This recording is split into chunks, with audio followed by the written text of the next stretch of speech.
الحمدللہ رب العالمین الصلاۃ والسلام علی سید الانبیاء والمرسلین وعلی آلہ واصحابہ اجمعین اما بعد اعوذ باللہ من الشیطان الرجیم بسم اللہ الرحمن الرحیم بحمد اللہ تعالیٰ کہ رب ذوالجلال کے احسان اور کرم سے سب شروع ہوگا آپ کا سورہ حامیم السجدہ کے 47 نمبر آیت شفا سے آگے ملاحظہ کیجئے۔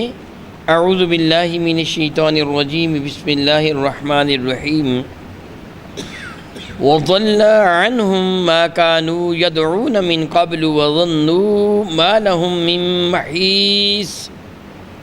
وضل اور گم ہو جائیں گے عنہم ان سے ما كانوا يدعون من قبل جن کی وہ عبادت کیا کرتے تھے اس سے پہلے، وَظَنُّوا اور ان کو جو یقین ہو جائے گا کہ مَا لَهُم مِّن مَّحِيصٍ اب ان کے لیے بھاگ جانے کی کوئی بھی صورت نہیں ہے۔ پچھلی برکہ میں آپ نے یہ پڑھا کہ رب کائنات جل وعلا ان کافروں سے مشرکین سے فرمائے گا کہاں ہیں وہ تمہارے معبودان باطلہ، ان کو بلاؤ۔ تو عرض کریں گے اے پروردگار عالم ہم اس سے قبل بھی یہ بات عرض کر چکے ہیں کہ ہم میں کوئی بھی ان کی الوہیت کی گواہی نہیں دیتا، یعنی ہم اب ان کو نہیں مانتے ہیں، ہم تیری توحید کے پیروکار ہو گئے ہیں، ہم نے جنت اور جہنم کو مان لیا ہے، ہم نے سب کچھ اپنی آنکھوں سے دیکھ لیا ہے، لیکن اس وقت ان کو سزا دی جائے گی کہ جو تم نے اب مانا ہے یہ دیکھ کر مانا ہے، مانا ہوتا تو میرے محبوب کے میرے نبی کے کہنے پر مانا ہوتا۔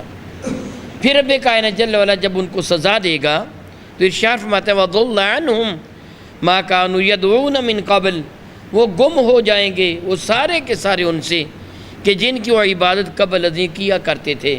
کوئی بت ان کے کام نہ آئے گا، کوئی مشرک ان کے کام نہ آئے گا۔ نمرود بھی خود کو سجدہ کرواتا تھا، فرعون بھی سجدہ کرواتا تھا، شداد بھی سجدہ کرواتا تھا۔ معلوم نہیں وہ کتنے تھے خبیث لوگ جو خود کو رب بنائے بیٹھے تھے اور لوگوں کو حکم دیتے تھے تم ہمیں سجدہ کرو۔ آج بھی کتنے وہ جعلی ملنگ پیر بنے بیٹھے ہیں جو لوگوں کو حکم دیتے کہ ان کو سجدہ کریں اور ان کو رب سمجھیں، اللہ یعوذ باللہ تعالیٰ ثم اللہ یعوذ باللہ تعالیٰ۔ پھر یہ سارے کے سارے راہ فرار اختیار کر جائیں گے، جہنم کے گھڑے میں ان کو ڈالا جائے گا، یعنی ایک دوسرے سے مل نہ سکیں گے۔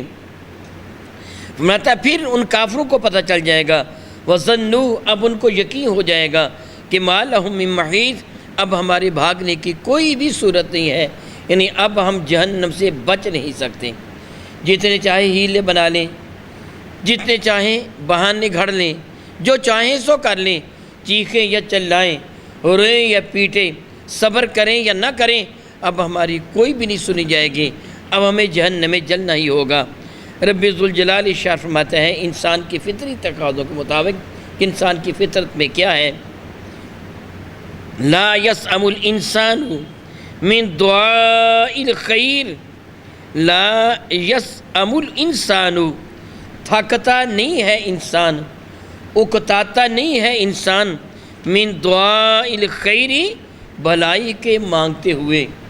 جب یہ مانگنا شروع کرتے ہیں اے اللہ مجھے یہ بھی دے دے، یہ بھی دے دے، یہ بھی دے دے، اس کی تمناؤں کی فہرست شیطان کی آنت کی طرح لمبی سے لمبی تر ہوتی چلی جا رہی ہے۔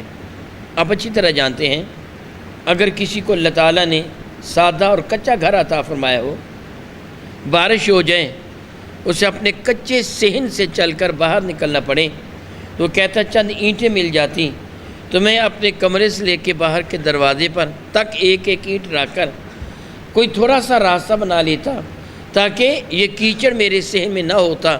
اس میں اینٹیں مل جاتی ہیں، وہ بنا لیتا ہے، پھر کچھ عرصے کے بعد کہتا نہیں تھوڑی سی مزید اینٹیں مل جاتی تو جہاں ہم روٹی پکاتے ہیں، کھانا تیار کرتے ہیں، یہ تھوڑی سی جگہ بھی میں پکی کر لیتا، پھر وہ بھی پکی ہو جاتی ہے، پھر کہتا سارا فرش، پھر کہتا دیواریں بھی پکی ہو جاتی، مکان بھی پکے ہو جاتے۔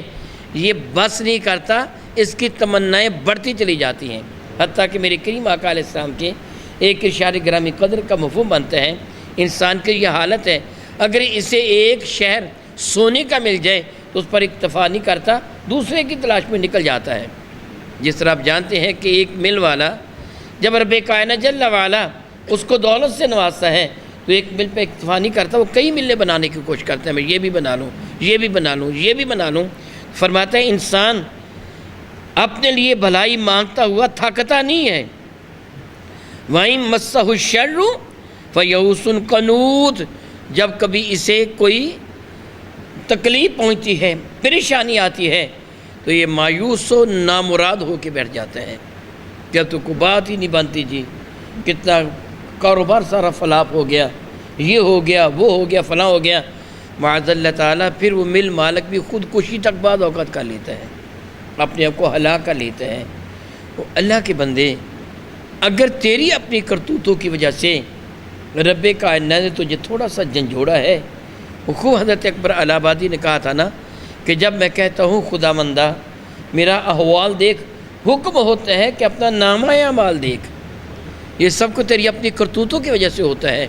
تو جب انسان کو کبھی کوئی تکلیف اس کی اپنی کرتوتوں کی وجہ سے آتی ہے تو رب کائنات پر اعتراضات کرنے شروع کر دیتا ہے، مایوس و نامراد ہو جاتا ہے۔ رب کریم فرماتا ہے وَلَئِنْ أَذَقْنَاهُ رَحْمَةً مِنَّا مِن بَعْدِ ضَرَّاءٍ مَسَّتْهُ لَيَقُولَنَّ هَذَا لِي، فرماتا ہے جب ہم اسے اس پریشانی کے بعد اپنی رحمت کا مزہ چکھاتے ہیں، پریشانی آ گئی، الجھن بہت زیادہ آ گئی، مصائب و آلام کے پہاڑ ٹوٹ پڑے، اس کے بعد فرماتا ہے جب وَلَئِنْ أَذَقْنَاهُ رَحْمَةً مِنَّا، اس کے بعد جب ہم اپنی جانب سے اسے رحمتیں چکھاتے ہیں، عنایات بے پایہ کی بارش فرما دیتے ہیں، ہماری رحمت آگے بڑھ کر اس کی دستگیری کرتی ہے، اس کی پریشانیوں کا مداوع ہو جاتا ہے، اس کی الجھنوں کا حل میسر آ جاتا ہے۔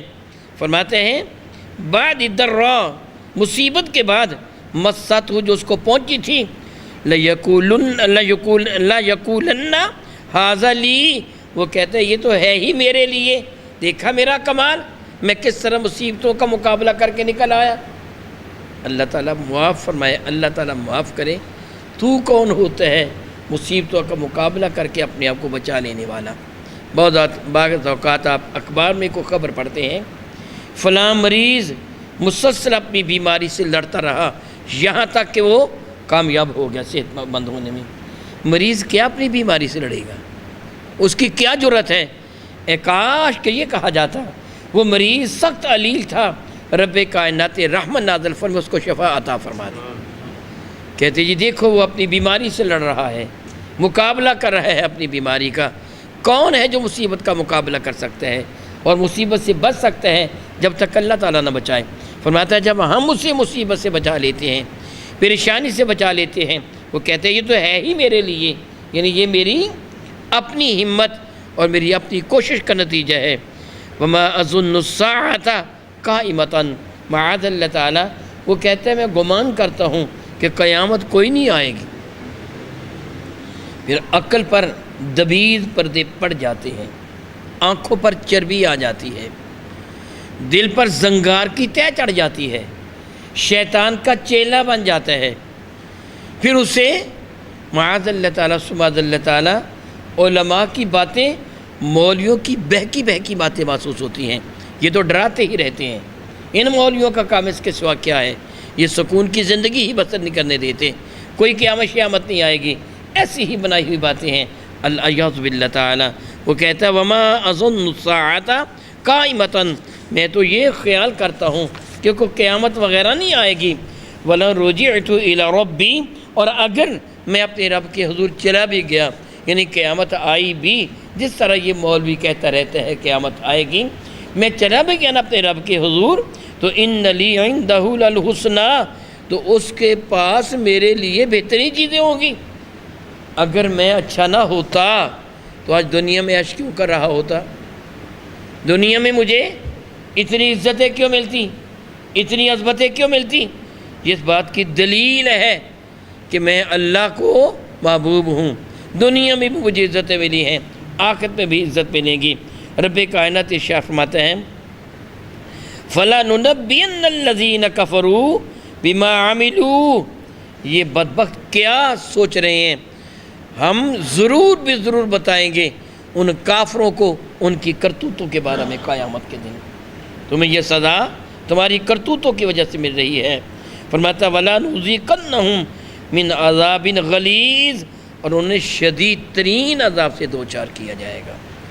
یعنی رب کائنات جل وعلا کے احساس دلاتا ہے کہ اگر انسان کو کوئی پریشانی کو الجھن آ جائے اور اللہ تعالیٰ اپنی رحمت کے ساتھ اس الجھن کو دور کر دے، تو بندے کو اپنے رب کا شکر ادا کرنا چاہیے، اپنے کمالات کا تذکرہ نہیں کرنا چاہیے۔ میں نے ایسے کیا تو میں بچ گیا، میں نے ایسے کیا تو کاروبار چمک اٹھا، میں نے ایسے کیا تو کاروبار میں ریل پیل ہو گئی۔ نہیں، تو نے ایسے نہیں کیا، یہ کہہ کہ میرے رب نے رحمت نازل فرمائی، میری مشکلوں کو دور فرما دیا، میرے رب نے رحمت نازل فرمائی، میری بیماری کو دور فرما دیا، میرے رب نے رحمت نازل فرمائی، میری الجھنوں کو دور فرما دیا۔ یقین اپنے رب پہ رکھ، اور پھر یہ کہ یہ بعض باتیں سنی سنائی لوگ کرتے رہتے ہیں۔ وہ پنجابی میں ایک جملہ کہتے ہیں، اے جہاں مٹھا اگلا کس نے ڈٹھا، یہ جملہ کفر کی حد تک حرام ہے۔ وہ کہتے ہیں یہ جہان، اس میں عیش کر لو، عیش بکوش، آج عیش کر لو، کیا علم فردہ نیس، کل کو کچھ بھی نہیں ہے۔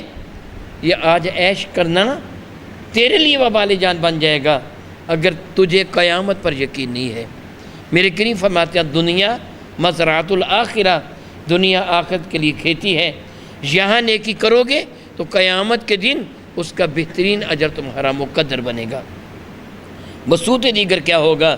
رب کریم فرماتے ہیں وہ کافر جو منکر ہیں قیامت کے، جو منکر ہیں اللہ اس کے رسول کے، فرماتا ہے کہ ان کو وَلَنُنَبِّئَنَّ الَّذِينَ كَفَرُوا بِمَا عَمِلُوا، ہم ضرور بتائیں گے ان کافروں کو ان کی کرتوتوں کے بارے میں، وَلَنُذِيقَنَّهُم مِّنْ عَذَابٍ غَلِيظٍ، اور یقیناً بالیقین ضرور ضرور ان کو شدید ترین عذاب کے حوالے کیا جائے گا۔